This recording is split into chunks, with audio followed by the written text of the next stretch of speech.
Daniel, I just wanted to get a little, just to get on tape here, a glimpse of your little workspace, your little alchemical laboratory. Yeah, this is my laboratory, my apothecary. A lot of the stuff up here is stuff that I just gathered throughout the year on my trip. This is rosemary I picked in Arizona. This is aloe vera from Arizona when I was out there.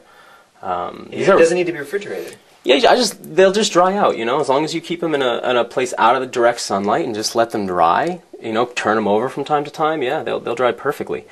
These are rose hips that I picked this winter on the beach here in Maine. Rose hips, #1 plant in vitamin C that grows in this part of the world. One of the top vitamin C plants. So from time to time I just throw these in my teapot. What are these little bottles in the back? These are tinctures I made this year. This is a black walnut tincture that I made. These two from the desert. Yeah, I make tinctures myself, which is really easy. You take your herb and you put it into alcohol and you leave it for 2 weeks, and then you strain out the herb and you've got a tincture, which is a highly concentrated medicinal dose of the herb that you're taking. Do you take it like a straight dropperful, or do you mix it in with water to kind of... Traditionally through time, wine and beer were fermented alcohol extractions of herbs. That's why beer has hops in it, right? In Canada, they're still making a dandelion beer. Beer was originally a medicinal beverage. It was really low in alcohol, and it was high in fermented herbs, and that was the whole point of it.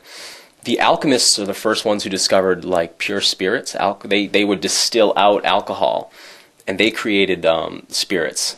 And they called it spirits because they believed it was the spirit force of the plant, that the oil part of the plant, the essential oil, was the soul, and that the alcohol was the spirit, and that the plant material was the body. And they would actually take those apart and then put them back together, and that was a form of medicine that they were doing. They called it the aqua vitae, the living water.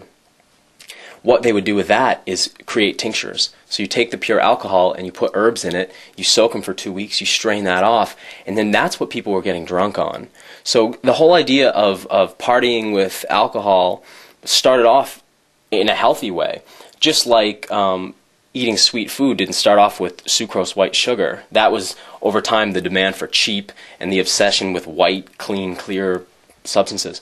So over time, it became these rarefied alcohols that people now drink, which is a really toxic thing to do. So the point of that is that when you make a tincture, you can drink as much of that tincture as you want based on what your personal idea for how much alcohol is okay for you. So if you were somebody who drinks vodka, you might want to consider taking your vodka and soaking some medicinal herbs in it, like milk thistle, which regenerates the liver. That would be a good idea. So you could get the benefit of the alcohol, but also clean. But also have medicinal effects, yeah, totally. That you could basically any medicinal effect you want based on any herb that you want to use. Do the herbs need to be fresh, or does it matter? No. Dry herbs actually work better. So what you do is you go to your herbalist, or you go to a website like mountainroseherbs.com, or you go to David Wolf's website where he sells, say, the tea herbs that he sells there, like pau d'arco, cat's claw. You take your pau d'arco and your cat's claw, put them 1 part of that herb, 4 parts alcohol. Put that away for 2 weeks, strain it off, you're done. You can take, see, I didn't get it at first. I would take my tincture bottle, and I would take, you know, a few drops a day.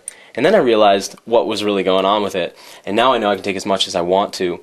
I like to put it into hot tea, which evaporates off some of the alcohol, and you're left behind with, or sometimes if you take your tincture, put it in a metal spoon and put it over a candlelight or a lighter, you can cook the alcohol right off of it, and you can end up. I'd like to show you guys that after. No, that's actually, I'd like to see that right now. That's right, phenomenal. I'm just gonna go grab a spoon. No, that's fine, sir. I don't know if this lighter will be a hot enough flame, so. So this is how you. I've done this over a boil gas off the flame alcohol in a store. Let's see what happens here. So yeah, alcohol has a really low boiling point compared to water, and so if we heat this up enough, we should be able to cook off some of this vodka. There, if you can get close, I don't know if you can see the steam coming off of it there. And probably in a second, we'll probably get a boil.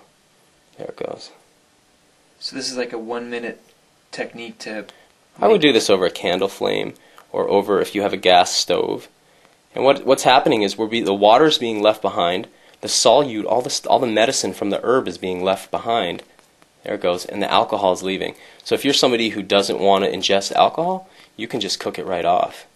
And know that by setting it into a warm tea, that's also kind of happening, but slower. And what's going to happen is it's going to start to turn into it's condensing. It's starting to become a thicker liquid, and so you can see it's going to get darker in color as all that solutes in a less of a liquid volume here.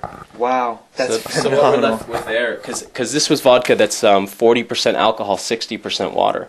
So we just cooked off the 40% alcohol portion of it, and what's left there is the 60% water. And so if you put that into your hot tea, the temperature of the tea is gonna take off a lot of the alcohol. So so you have the option of ingesting the alcohol or not with the tincture.